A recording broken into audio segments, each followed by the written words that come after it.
Honkai Impact version 8.1 is slated to be one of the largest updates since part 2. I know I say this really often, but it's actually a very huge patch, and I want to dive right into it. We're seeing an entirely new S-rank DPS Valkyrie, a new Divine Key for the most beloved Honkai Impact character, and a new broken Astral Op that I think might actually be worth pulling for. Although my 7.8 investment guide is still pretty useful, I will be making a mini update to it in this video, and I'll probably make a full one once 8.1 fully comes out. Alright, so first let's talk about the new Kiana battlesuit. She's going to be a Law of Ascension DPS, Law of Ascension support, World Star support, and also a support for future Astral Ring type. Just like any other Part 2 DPS, she has a wide variety of support options.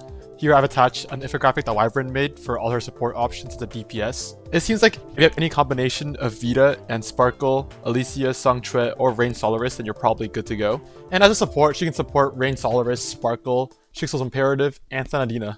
As a DPS, she is respectably pretty mid. I don't think she is bad, but I just don't think she's top tier either. She's clearly a filler Valkyrie that Honkai Impact released just to get a patch out of the way.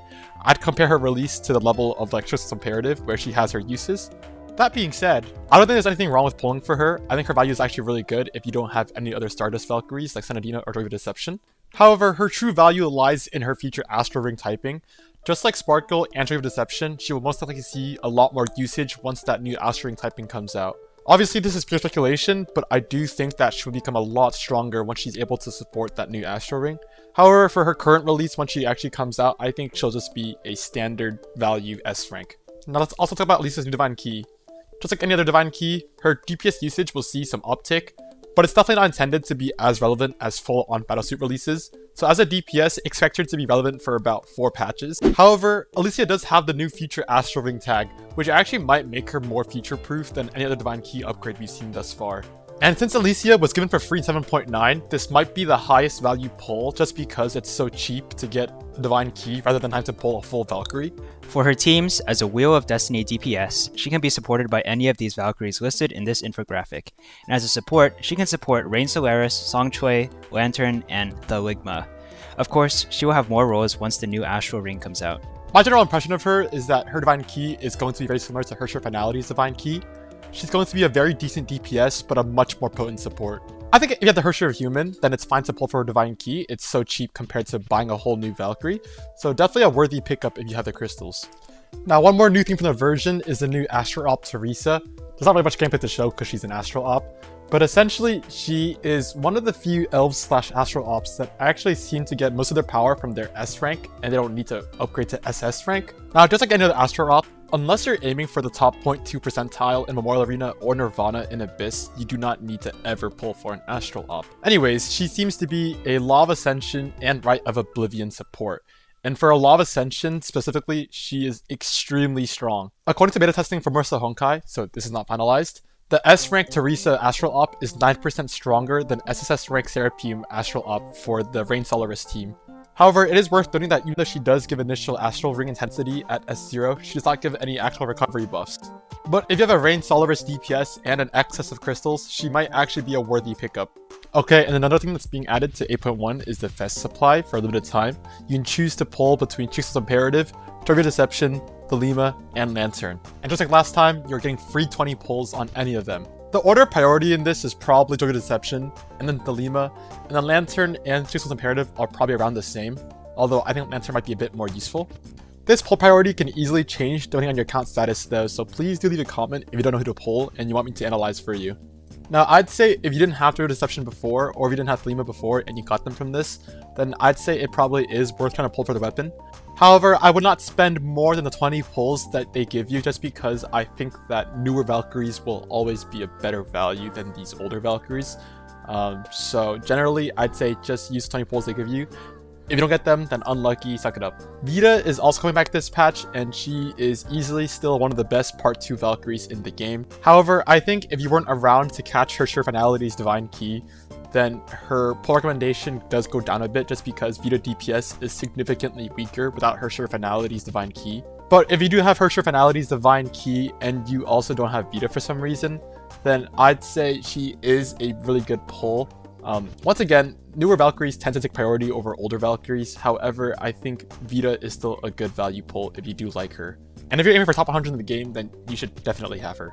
I also want to talk about Small Durandal for a bit, just because I haven't been able to talk about her at all on my channel. So as expected, she basically has a monopoly on all imaginary bosses. Her only real competition for imaginary bosses would be the Hersher trio, but even then, she usually outperforms them in most bosses. She also has a new feature Astral Ring tag, which means that she's probably going to be future-proof for now, although you can't even pull for her anyways, so I'm just talking about her for fun. Her competitive value is extremely strong, and I do think that she was a very good pull if you did pull for her. However, if you missed out on her, I don't think that's actually that much of an issue either, since 8.1 is such a huge patch. She definitely was not a must pull by any means, so do rest easy if you didn't get her. It is of course worth mentioning that she also does help revive Part 1 teams. She takes the place of Prometheus, and we have seen some Part 1 physical teams back in Memorial Arena, but I don't think we saw them as often as we did fire teams back when Sparkle first came out. Overall though, she was very strong, and I think she performed about as well as everyone expected. So these are my plans for 8.1, and maybe you guys can use it as a reference if you just want, although this is definitely not pull advice. But personally, I will definitely get Elysia's Divine Key, just because out of everything else, that is easily the cheapest thing to go for. And then depending on how many rolls I have left, I will probably get the new Kiana battlesuit as well as the Astral Op. However, my plans are to get the Valkyrie battlesuit before the Astral Op, just because I've been able to hit top 100 Memorial Arena and retain Nirvana without ever pulling for an Astral Op. I do think if you're willing to be patient, then maybe you should hold off and see what new Valkyrie will come out in 8.2, just so that we know what we're missing out on if we choose to pull for this patch. And then here is a very preliminary 8.1 tier list that I've made. I've replaced the new Kiana battlesuit with Hairshare Flame Sound just because I don't have her icon yet. Now, of course, this will be the new Kiana's version, so she will most likely see the most usage out of any Valkyrie. So you might be wondering, okay, well, why is she A tier? And that's just because I don't want to place her too high before I actually see her performance, because I don't want to mistakenly lead any new players or veteran players even to pull for her, thinking that she is a top tier pick on par with Vita, Songchue, and for now, Small Durandal, because I do think she's S tier. This tier list also does not really account well for longevity, so please do just wait for an investment guide from me in order to choose what Valks to pull. Because for example, like the new Small Durandal has a new Astral Ring tag, whereas both Songchue and Vita, even though they're both an S tier in my opinion, they don't have that same longevity that she does, right? Whereas like, you know, Durandal, Elysia, and the new Kiana battlesuit all have that new Astral Ring tag, which might make them way better in the future. Anyways, let's talk about some early changes that I'm definitely keeping once my actual investment guide comes up. And it's just that, first of all, I've moved Flema down to A tier, just because I don't think she has that same power she used to, now that new Astral Rings have came out, which she is not part of. And keep in mind that this can definitely happen to Songchue and Vita as well once we get into 8.2 or 8.3. I've also put Sparkle in A tier. Although she does see a lot of usage right now, currently in Rain Solaris teams, I think that she is replaceable by Vita.